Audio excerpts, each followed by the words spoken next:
Hello guys, आज हम लोग जानेंगे कि ऑपरेटिंग सिस्टम क्या होता है और हमारे जीवन में ऑपरेटिंग सिस्टम का क्या महत्व है।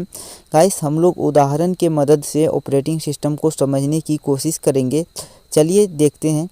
गाइस, जिस तरह से हमारे राज्य या फिर देश को चलाने के लिए मंत्री या फिर प्रधानमंत्री होते हैं, उसी तरह से कंप्यूटर को चलाने के लिए हमारा ऑपरेटिंग सिस्टम होता है, जो कि हमारे कंप्यूटर के सारे के सारे क्रियाकलाप पर नियंत्रण रखते हैं। जो हमारे कंप्यूटर में वर्क चल रहा होता है, उस सारे वर्क पे हमारा ऑपरेटिंग सिस्टम अपना नियंत्रण बनाए रखता है।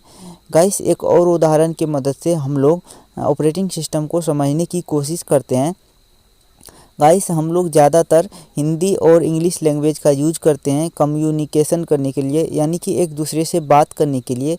अगर हमें कभी बाहर जाना पड़े, यानी कि विदेश या कहीं दूसरे देश में जाना पड़े जहां दूसरे लैंग्वेज में बात किया जाता है, यानी कि मान लीजिए हमें फ्रेंच लैंग्वेज में कम्युनिकेशन करना है, तो हमें फ्रेंच लैंग्वेज तो नहीं आता है।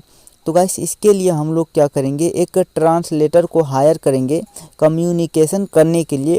उसके बाद ही हम लोग दूसरे लोगों से कम्युनिकेट कर पाएंगे।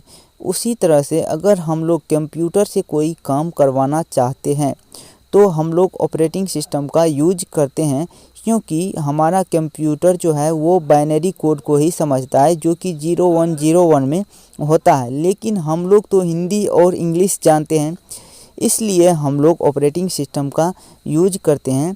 हम जो इंस्ट्रक्शंस देते हैं अपने ऑपरेटिंग सिस्टम को, वो ऑपरेटिंग सिस्टम मशीनी लैंग्वेज में सारे इंस्ट्रक्शंस को कन्वर्ट करके हमारे सीपीयू को भेज देते हैं और सीपीयू उस पर प्रोसेसिंग करके हमारे आगे आउटपुट प्रदान करते हैं। तो आप लोग समझ गए होंगे कि ऑपरेटिंग सिस्टम क्या है। टेंशन मत लीजिए, मैं आप लोगों को एक स्मार्ट सा डिफिनेशन बताऊंगा ऑपरेटिंग सिस्टम क्या होता है। आप लोग उसे इंटरव्यू या फिर एग्जामिनेशन में आप लोग कहीं भी उस डिफिनेशन को यूज कर सकते हैं। गाइस, ऑपरेटिंग सिस्टम का जो प्रमुख कार्य होता है वो हम लोग बात कर लेते हैं, main functions of operating system. तो गाइस, प्रोसेसिंग का जो मैनेजमेंट होता है, प्रोसेसिंग मैनेजमेंट यानी कि प्रोसेसिंग प्रबंधन, यानी कि प्रोसेसिंग का जो देखभाल होता है वो हमारे ऑपरेटिंग सिस्टम के द्वारा ही होता है कि क्या प्रोसेसिंग होना है, क्या पहले प्रोसेस होगा हमारे सीपीयू के द्वारा और क्या बाद में प्रोसेस होगा। ये सारे के सारे कार्य हमारे ऑपरेटिंग सिस्टम ही करते हैं।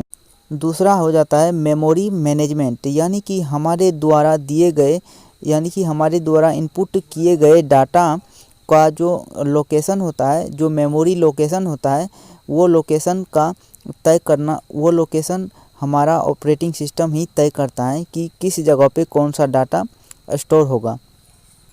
और आगे है इनपुट आउटपुट डिवाइसेस का मैनेजमेंट, यानी कि इनपुट आउटपुट डिवाइसेस मैनेजमेंट, यानी कि क्या इनपुट होना है और क्या आउटपुट देना है। तो गाइस, ये सारे के सारे काम हमारा ऑपरेटिंग सिस्टम ही करता है।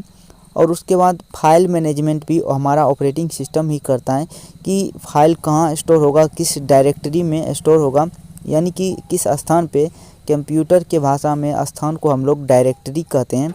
तो और भी बहुत सारे काम है हमारे ऑपरेटिंग सिस्टम का। ये तो एक बेसिक वर्क है जो कि हमारा ऑपरेटिंग सिस्टम करता है। गाइस, अगर आप लोगों का कोई सुझाव है तो आप लोग कमेंट में ज़रूर लिखें। आज के लिए बस इतना ही, मिलते हैं किसी अगले वीडियो में। धन्यवाद।